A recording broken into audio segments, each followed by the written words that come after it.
Back in October 2020, it was a pivotal moment for Flesh and Blood's history, where they made a content partnership with Channel Fireball.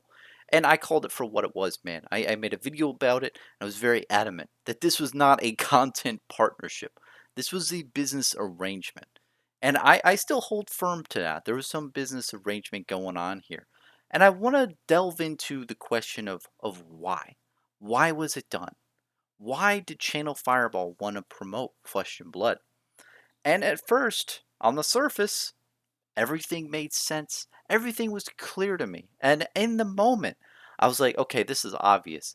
Channel Fireball is going to get quick and easy money with this hot IP of Flesh and Blood, man. And they did. Oh boy, did they do that. They did get a ton of money. And they got a ton of Alpha First Edition booster boxes, Welcome to Wrath, a ton of Arcane Rising booster boxes from this deal, most likely. I know that they had a ton and they sold a ton on eBay, so I know that they made out big from Flesh and Blood. Now, at the time, I thought it was just because it was a quick cash grab. It was a quick cash grab for them, and then for Legend Story Studios and Flesh and Blood, this was going to increase their the market share dramatically.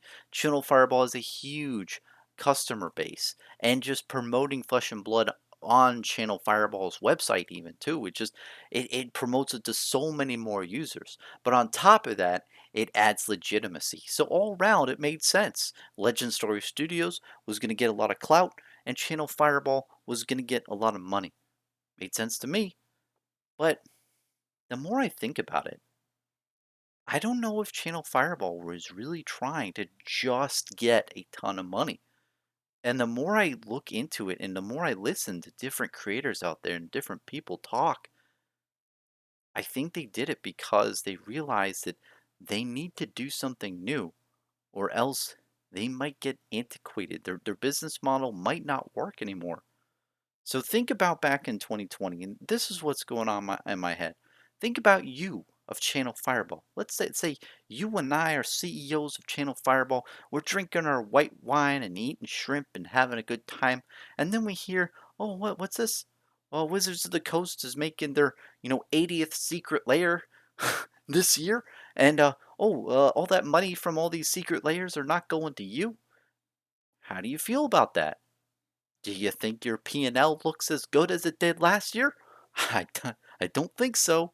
When you see all these things that Watsy's doing, oh, they're gonna sell products on Amazon. Oh, is that going to be very favorable to our financial statements as a whole, as shrimp eating, wine drinking connoisseurs? No. The people of Channel Fireball must have been feeling really, shafted in 2020 and even a little bit before then with all these decisions to go like direct to customer and direct to Amazon. I mean, if you're in their shoes, you gotta change what you're doing. You know the writing is on the wall. Stuff is happening. And if you look at history, if you look at any types of history, when you want to make change on a large scale, like distribution of a trading card game, you do it in small steps. It's like if you're on the 50th floor and you're in a room with a guy and you want to push him out the window. Do you do it when you're 20 feet away from the window? No. You say, hey, why don't we just step like 2 feet away, 2 feet closer to the window? Is that cool? And then the guy's like, yeah, okay. And then, you step 2 feet closer and then you say, hey, I like that breeze of that window. You want to step a little closer? You want to step 4 feet closer? And you keep doing this. You keep edging your way closer and closer to the window until you're 3 feet from the window and then you push him out. That's how you invoke change over time instead of all at once. Do you get what I mean? Because when you're 20 feet over the window, it's really hard to push someone out of the window. But when you're much closer, if you make these changes along the way, like, oh, let's step 2 feet closer. Let's sell direct to Amazon. 2 feet closer. Oh, let's do more secret layers. Closer to the window of Watsy pushing Channel Fireball out the window. And when I evaluate this, and when we take ourselves out of ourselves and put ourselves in Channel Fireball's shoes, man, it makes sense. It makes sense that not only do they really want to figure out new revenue streams, they need to find something that works. And it was interesting. I listened to these Binder POS interviews. I think in the MetaZoo one, the guy who runs it, really cool guy, really great interviewer. He was saying how it was a very offhand comment. He said that there was all these employees in Channel Fireball who were playing Flesh and Blood in the warehouses and what all this stuff, and people were playing in the game, and made me think maybe Channel Fireball does believe in Flesh and Blood.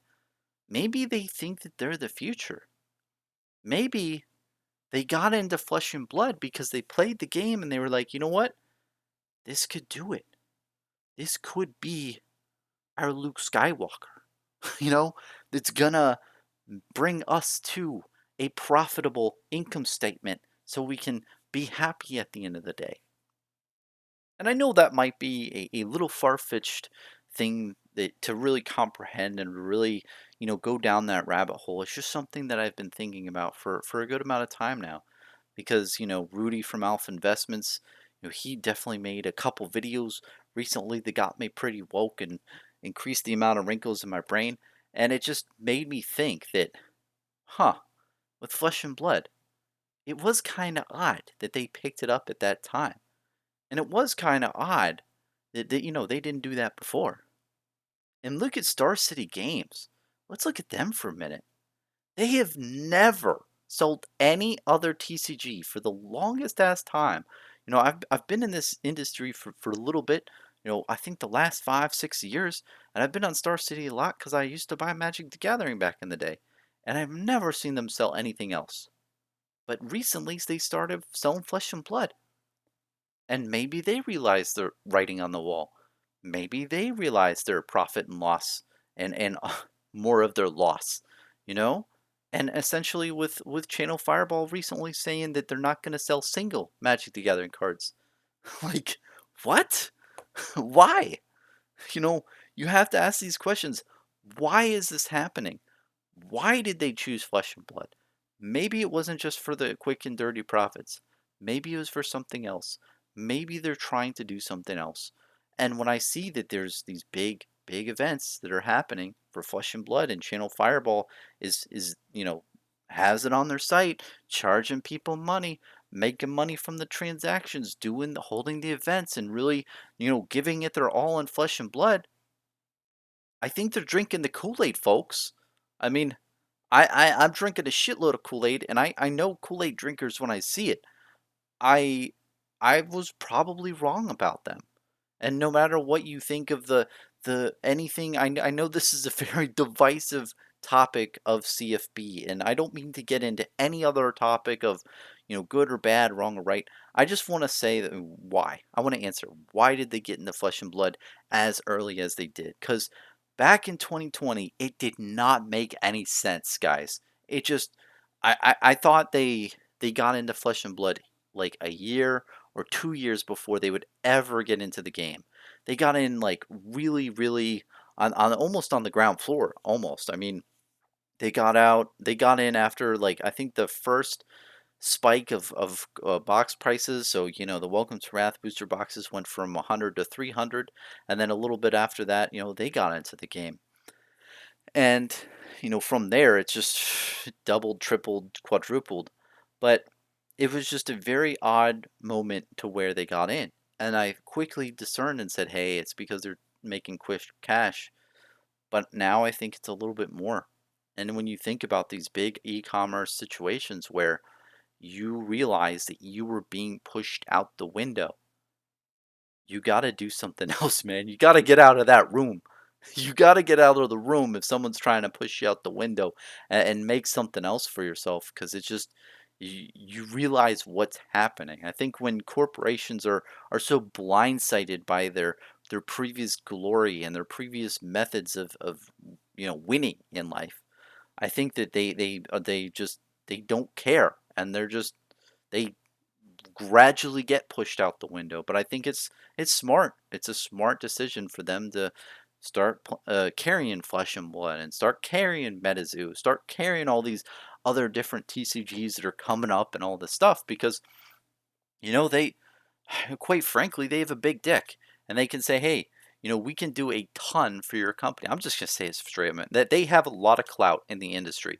So when they promote your stuff, they can get a lot in the dealings when they deal with trading card games.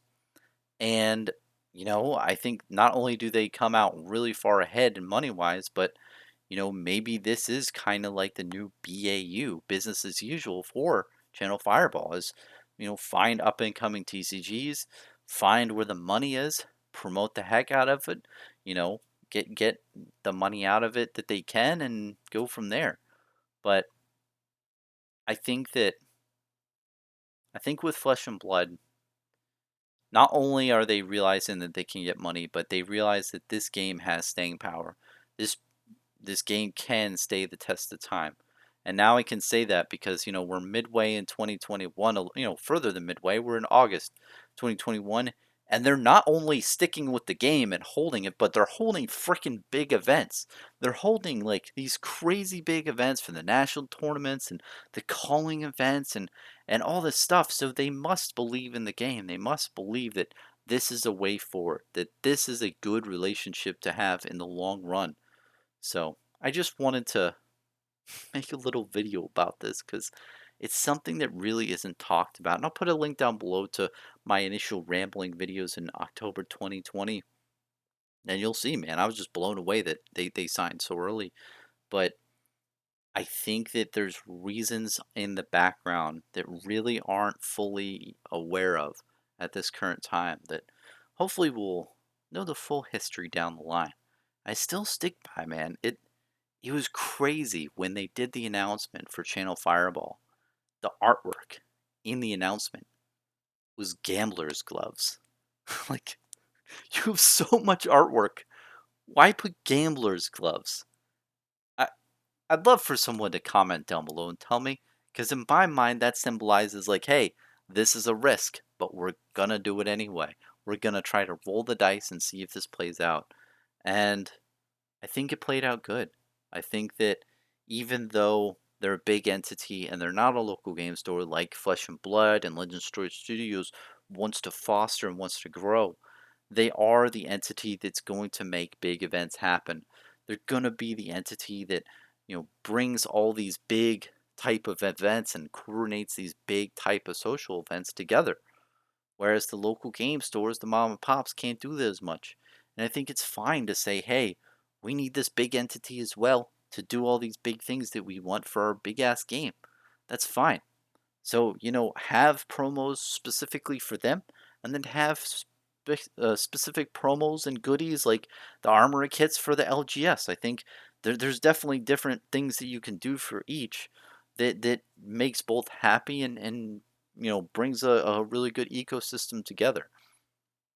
And I, yeah, I'm just really happy to to to see that it all worked out in my mind. I feel like everything played out how they wanted it to, but I really look forward to seeing the history unfold. And if you have any tidbits of information that I'm not aware of, please email me at bronsonsblood@yahoo.com. I'd be very interested in what your thoughts are. But ultimately, man, I think CFB, if you want my final thoughts on this whole situation, I definitely think CFB notices there's writing on the wall in 2020. They need to move. They need to think fast. They do the Flesh and Blood thing.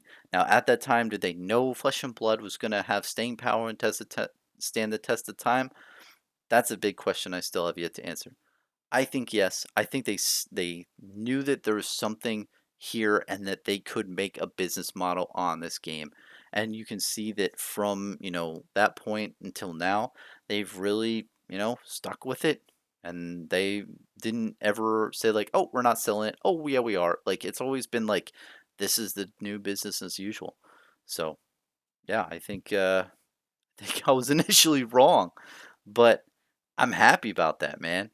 If they're drinking the Kool-Aid, in even a fraction of as much as I am, like I'm really happy that it all worked out for the best. But let me know what you think.